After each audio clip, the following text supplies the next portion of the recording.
All right, all right. New day, and we're here with Billy Bossa from Bossa Massages. Billy, thanks for coming in today. Thank you so much. It's nice to have you here. Just to give everybody a quick intro on Billy, I met him through a networking event, the K-Chev networking event at Rosie's about 4 weeks ago.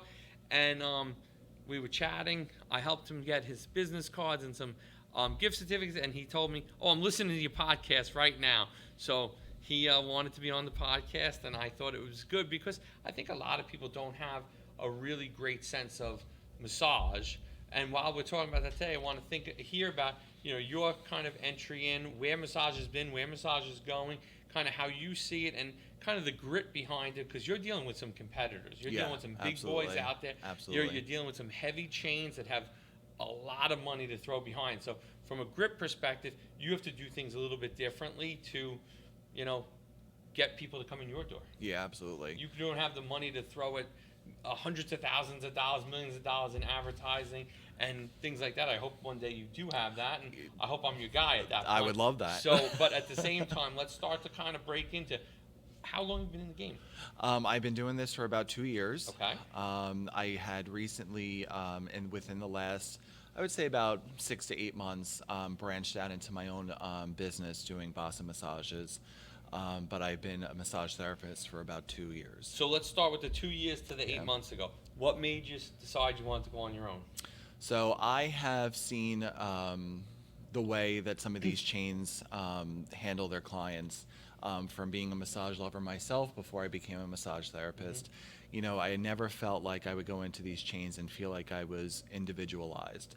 I felt like I was part of an undertone of things that you had to fall under, and I didn't feel like I was really being focused in on when I would go into these chains. So now someone comes into your location, since you didn't like that perspective, I'm sure they're getting a different for a different customer experience. Oh, absolutely. So one of the things that I do is I always ask what the client is there for.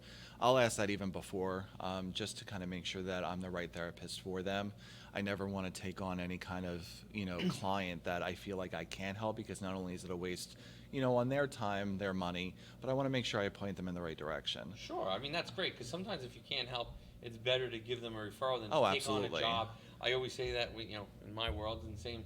If I can't help you, I'd rather give you somebody I think could help you, because down the road they might find something that you would be good for, and then they're going to come back. Oh yeah, and that's like I said, going into making sure that I'm the right, I'm the best fit for this particular client and why they're coming in for a massage. They come into my office and I kind of check to see how I am already judging you in a way. When you're walking in, I will see how you're walking. I will see how your shoulders are up. I will see, if you have any kind of limp or anything going on. So I'm kind of already making notes in my head when you're walking into my office. So I'm going to say this right up front. The next time I have you on the podcast, you're going to bring your table here. That's fine. And then we'll see how my back and shoulders are doing. That would be a great podcast. To make sure the mics are working. Yeah, absolutely. We'll figure that part out. But I was telling you before when we first sat down, like a couple of weeks ago, man. It was been more a couple months ago. I couldn't walk, and this first time I really went to get a massage ever. But I had two trips. It was before I knew you, otherwise I would have been at your place. And I was able to recover from my pickleball. Pickleball incident. I don't even know what happened, but it was bad. It was not. And people don't realize, the biggest question that I get when people come in is they're like, I have no idea how this happened, or how I injured my shoulder, how I hurt my leg. And I'm like, sometimes it's just life. You get older, the weather. You get gray hair, and then all of a sudden I hide mine. Things are breaking on you. You're like, what happened? So making sure that, it really isn't trying to figure out the cause all the time. It's just how we can get a client to feel better and how to keep them coming back in. And now so your goal is to help them get better. Absolutely. But you also think about a proactive approach, correct? Yes, absolutely. So I'm, like I said, when you're first walking in, I'm already in my head kind of making a plan up as to what I can do to help you feel better. My first thing is that I always tell every single client, I can't promise you anything, because anybody who can promise you something that you don't know if it'll follow through isn't really a good person to work with, in Fair. my opinion. Fair. So I will always tell you that I can't promise you anything, but I'm going to see what I can do to help you feel better. I do focus on that particular area for majority of the time. Unless you say, you know what, I really want a full body. I'd rather Yeah. spend equal amount of time throughout the entire body. But I will make sure that during the entire session, I'm going to be checking in about pressure. I'm going to be checking in to see how it's feeling. For instance, I just had a client this morning who came in for a shoulder injury, feeling, pain and numbness down the arm. After working certain parts of the shoulder and the arm, I check in with them. Are you still feeling that? Mhm. And then they'll tell me whether or not they do or not, and then I continue to work to make sure it's really going away. That's great. Now, a couple other things that are on my mind. What's the average time that somebody spends with you? How many months or a year, or is it really based on the client? It's really based on the client. I do have, I want to say, my fair share of more clients who come see me because they have certain ailments or certain, problems with their shoulders or, discs, whatever is going on in their body. I do have about, I would say about 20% of my clients come in because they just want to escape life. Let it all go and Yep. relax and just enjoy the hour and a half that they are on my table. I saw something different on your website when I was looking it over ahead of this podcast that I see on some of the chain websites that I just wanted to kind of get your perspective on. So I see that you sell you sell packages, Yeah. but it's not like a monthly. I know that some of the chains have it like you pay once a month and you could come in once or twice a month, Yeah. depending. Whereas you're selling more of the you could buy multiple packages. Absolutely. And tell me why you're different in that regard, because I think in my mind, I have my own feeling, and I would like to hear your perspective of it, because I think that ties into grit and how you're different than the chains and how you have an opportunity to be different and succeed. Yeah, so I mean, when I had thought about Bossa massages, it was something that I didn't expect to expand so quickly, and I knew for a fact that if I wanted to work for a franchise, I wouldn't have branched out on my own. I would have just gone to a chain. I knew that when I started my company, I did not want it to seem like I was trying to be a franchise by pulling people in on a membership and making them pay a certain amount, because there are some times where life happens. Not everybody can get in for a massage even once a month, especially during this time of year where it's the busiest time of year. It's hard for people to come in and commit. I don't want people to feel like they have 5, 6, or 7 massages up over their head and I'm still collecting money from them. Sure. So if you buy my package, you use them at your leisure, and it's a done deal. I think that's very customer focused. Thank you. And I do applaud you on that effort. Thank you. Because I think from a monthly, if you just did that monthly first of the month hit, it's easier. But to your point is, I think a lot of times people don't get the value of their membership, and I think that it's great that you're giving them value. And we kind of do that too. And with some of our packaging, we'll do prepaid blocks of hours versus the monthly. Now, there's some people that have a budget and they want to do that monthly because they know X amount of dollars is getting pulled every Absolutely. month. But there's a lot of people that say, well, what happens if I don't use them? What happens? Do they expire? So we do something similar, and I think that's been successful for us. Again, if the customer wants something different, we'll accommodate them, because Absolutely. in my mind, the customer's always right. Yeah. But I think that's cool. I also saw on social, you're getting 5-star reviews every day. Every day I'm looking and you're getting another 5-star review. And I'm hitting the like button for you. I see it in your stories and your reels. I love it. Yeah. So it's been a very humbling and amazing experience to have people not only come to see me, but after they leave, they really do believe in me to share it with people, out there in the world. That's great. You can't pay for that kind of advertising. You can't. And, one of my clients, this entire process has been such a learning experience for me because, when I first started out, I wasn't sure where I was going. Do I go this route? Do I go that route? I held many different ideas in my head and I wasn't sure where I was going. And what made you get to here? What made me get to here is because I knew what I would want as a client and as a person, as a human being, and I want to make sure that I give that out to everybody else. You can't beat And that if that's the no, customer yeah. experience. So having, when a client had mentioned to me, you really should be on Google, I was like, okay, I didn't even think of that yet. So Yeah. having clients even come to me and saying you should do this to get yourself out there even more, I now know my clients even believe in me. And that's a loyal base. And you can't, again, you Absolutely. can't.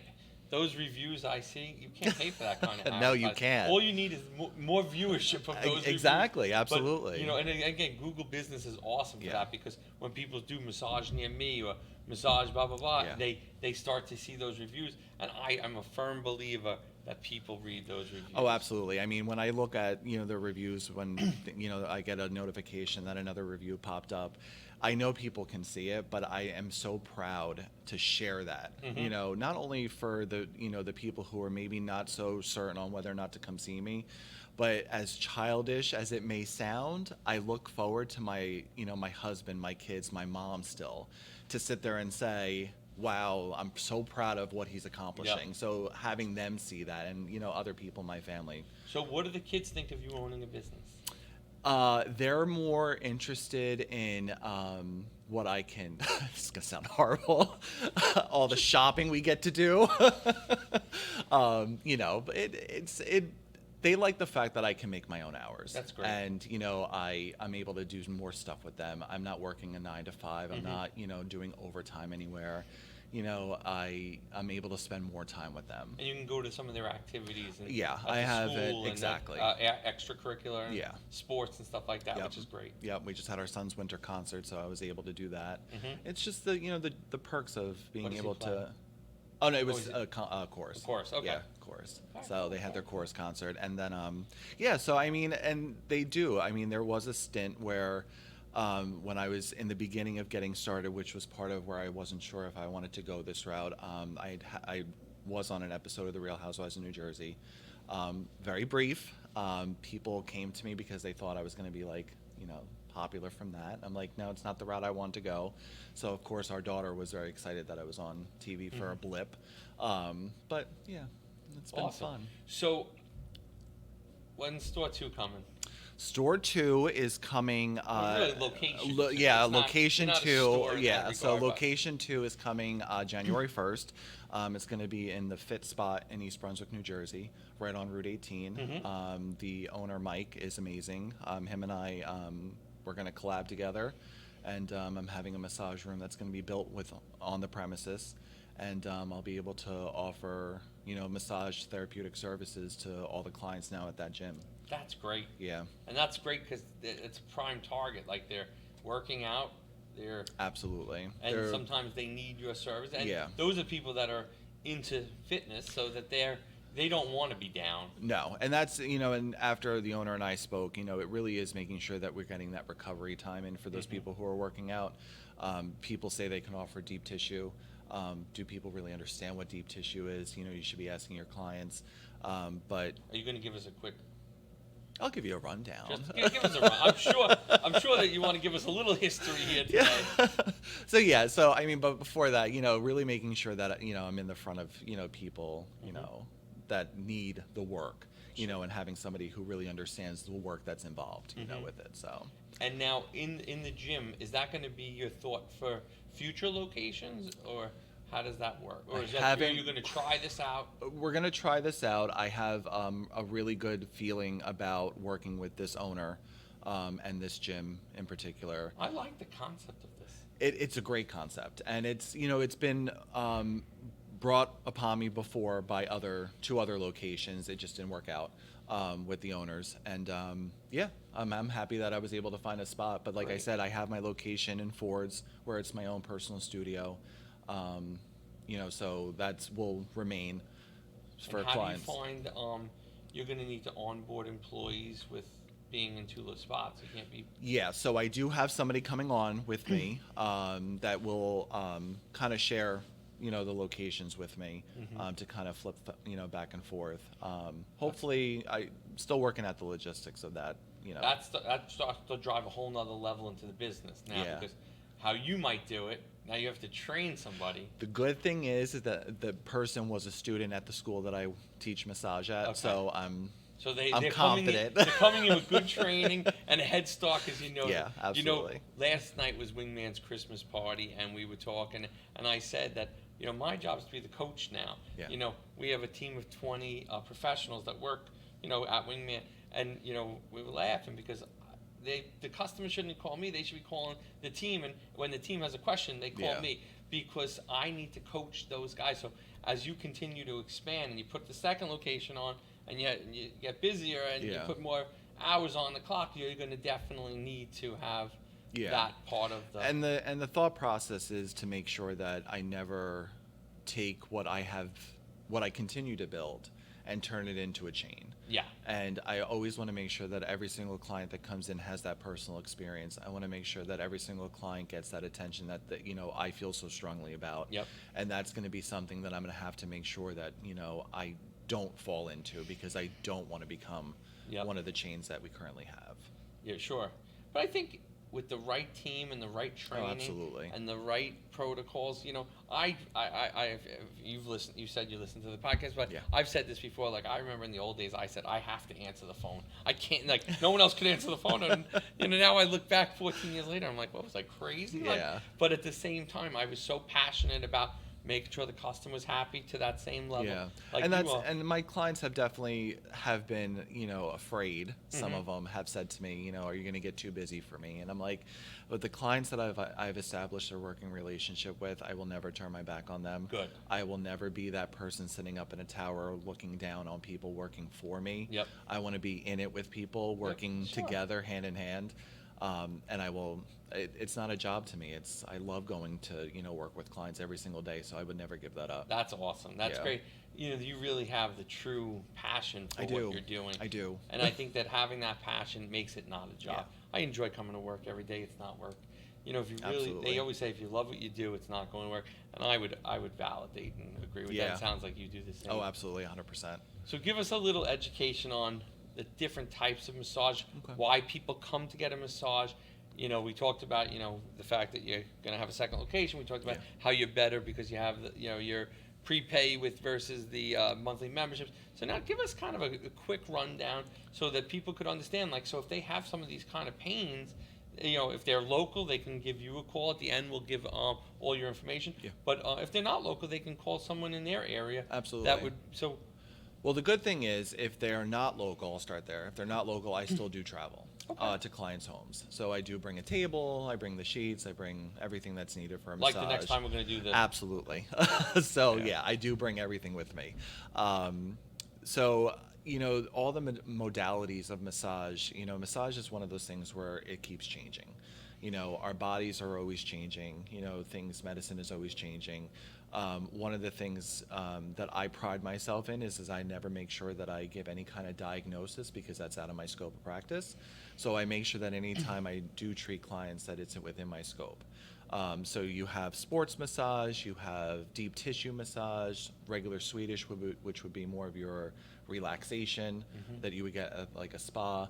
A lot of my clients do like a pin and stretch, where if someone comes in, like this morning when I had a client, brand new, came in because they were feeling numbness in their thumb, trying to figure out where that pain was coming from. So when you do like a pin and stretch, you kind of hold that muscle down and stretch out that arm or whatever limb that you're working on. Did you figure it out? I did. All right. Where was it coming from? It was coming from a nerve that was trapped. Actually, it wasn't even coming from a nerve that was trapped up here. It was more towards here, but But you got it. they were told by other people that it was coming from up here. But that's the thing. That's why I love what I do, because I look at every client as a puzzle. And I try to figure out, because there's nothing more humbling to sit there and say that I helped you feel better. Definitely. But yeah, then you also have like your hot stone, your cupping. It's a world of wonder to have so many different modalities at your fingertips. One of the things I currently am getting trained in is craniosacral therapy, which is all about the cerebral spinal fluid of the body, and kind of helping the body to do almost like a reset. And it really does help people who suffer from chronic headaches, migraines, other ailments that are kind of within the body. Wow, that's interesting. It is. It is very energy based work, Yep. which people are not 100% sold on. It's almost like a Reiki, where it's all about the energy and Hmm. chakras of your body. I think there's something to that, though. There is. I'm not going to say that I'm a 100% believer, Yep. but I do believe in there's something about the power of suggestion and the power of realigning yourself. Yep. I think also the one problem in my I'm a problem with this is we sit too much. Oh, absolutely. Again, I'm sitting at a computer at a desk. I'm, working, and my team is too. So, like, I feel like we have to get up more and do, kind of stretch a little bit and move around, go get a water. Yeah. Because I think that in the world that we live in, especially again, we build websites and we do internet advertising. We're sitting at a desk. Yeah. And that's what I try to tell my clients. Like after each session, I'll kind of give, you know, just a almost like a homework to do. Like, if you find yourself sitting at the desk too long, get up and stretch. If you find that you notice that your shoulders are close to your ears, kind of bring them down and do a little bit of a stretch like you're doing right now. Yeah, I'm just doing suggestive. That's suggestive. Absolutely. So, yeah. Absolutely. Kind of, it's okay to move around when you're Yeah. even if you're sitting in a chair. It's okay Yeah. to, move around, get up, like you said, go get a drink of water, go to the bathroom. Yep, I think that I'm trying to make more of an effort of it. Again, after the pickleball incident, I don't know why everybody finds this so funny Pickleball. that I got injured in pickleball. Listen, I have done pickleball, in a previous life, and it's intense. It's You see the senior citizens playing, and you don't think it's going to be that intense until you get out there yourself. absolutely. And you're You're like, diving with this little paddle and this little ball. The And second day I played, it was funny. Second day I played, I literally was going for a ball, and I hadn't played a sport in 15, 20 years. I fell. I was like, I haven't, knock on wood, I haven't fell since. Yeah. And, I'm much better, but that's what I'm saying. Even still, like when people ask me, "How did this happen to me?" Could be just something as simple as playing pickleball Yep. that you've never done anything before. Exactly. So this has been great. I love that I got myself a little education today, and I love what you're doing. I really think that it's that you're doing some great work and that you're putting the customer first. Like again, I was talking to my team the other day about I think in general, not you, but I think in general, customer service is not what it was 10 years ago. It's not. And I think, people say, well, we can't hire employees. We're having trouble with this and we're having trouble with that. So, but at the end of the day, I think customer service is the best marketing out there. And you're living that model. So, Yeah. and you didn't learn it from me because we just met each other a month ago. But I love that that you have the same value system and you're trying to do, we're in two different lines of work, Yeah. have nothing to do with each other, but we run kind of the same in the sense that we want customer service to be at the forefront of what we're doing. And the fact that you're saying, I don't want to get too big to lose focus of those customers that I'm helping. I love to hear that. Yeah, and I think that one of the things that people don't, I think, realize, they're so uncomfortable to even, say, I want to go get a massage. Yep. Massage is sometimes a very personal thing. You're losing all your vulnerability to allow somebody to try to help you. Yep. People who have body issues are very uncomfortable to come in because they feel like they need to, be completely exposed in order to, have somebody work on them. And it's, making sure that you are not only making your client feel comfortable while they're there, but I believe it starts before they even walk in the door. Explaining how your surroundings look, explain how the process of the massage goes. So this way, anybody who has never even had a massage before can kind of already go in with, I kind of know what to expect now, and going back to the customer service, I always follow up with my clients the following day, especially if they're new to me. I always ask them the next day how they feel. That's great. Because you're checking in, because how do I know now next time if they come see me that the one thing I worked on you worked or didn't work? Yep. And that's for me to learn and, for me to help you next time. And I think that people appreciate that. Like, people appreciate that call. Yeah. Because again, it makes them feel assured that you have their back, that you're literally have their back. Literally. But I think that's awesome. So thank you for coming in today. Thank you so much. I want you to tell the audience, because I want them to know where to find you on your website and on social. And then also, give the radius of where you do your the massages that aren't at your studio, so Okay. that people know that too. So you can follow me on bossamassages.com is my website. You can follow me on Instagram, which is Bossa Massages, or Billy Bossa, Bossa. I usually travel all over New Jersey. If you are not located within the radius of Ford's, East Brunswick, Woodbridge area. So yeah, I do. I travel all That's over New great. Jersey because I That's believe everybody should be entitled to a massage. It's not just for the rich. So. I love it. Tell them you heard him on Wingman. Britt Won't Quit on the Wingman podcast. And Billy, thank you for Thank coming you in so and much. educating us. And I love what you're doing. Thank you so much. Have a great day. Yes, you too. Thanks.